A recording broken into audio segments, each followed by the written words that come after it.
I have a quick tutorial for you on pairing up the Godox flashes and transmitters. We'll start with the Xpro. With this, if you press the two center buttons, it will reset it to default, and that will put it on Group A. You don't need to worry about the channels with this because they'll always be on channel 1 by default. Now onto the flash. I have a 685, so hit the right hand button. You will see it cycles through first the optical wireless flash. We don't want that. Then you'll see the radio symbol come up, and remember that the settings, master is green and orange is slave, so we want slave for this one. It will automatically be Group A, so they will be paired and ready to go straight away with those default settings.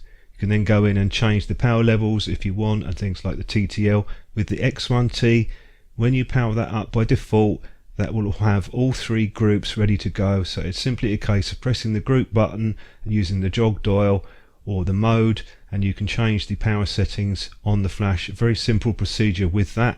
Moving on now to the TT685 V350, slightly different procedure.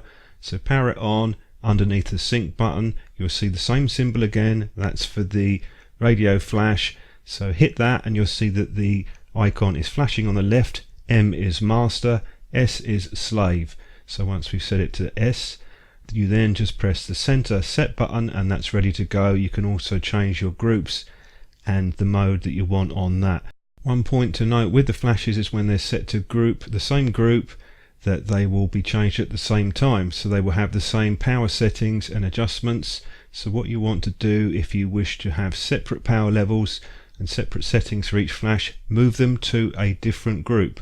So in this case I've moved one flash to A and one to B. I can then go in and manually adjust the settings as I want for each flash. So just add more groups if you have multiple flashes.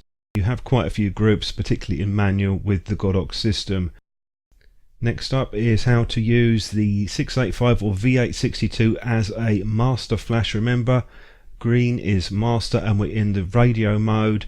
M means the flash, so if you want that to contribute towards it or not, the dashed line means it won't contribute towards the overall exposure, and just pick your group again. To set the TT350 or V350 as a master, just hit the sync button and press it. You'll see the M and S come up, and then just select M and the set button, and you have the 350 acting as a master unit. Hope that was useful to you to give you an idea of how to set up the flashes and the transmitters. If you have any questions, do drop a comment below, and thanks for watching.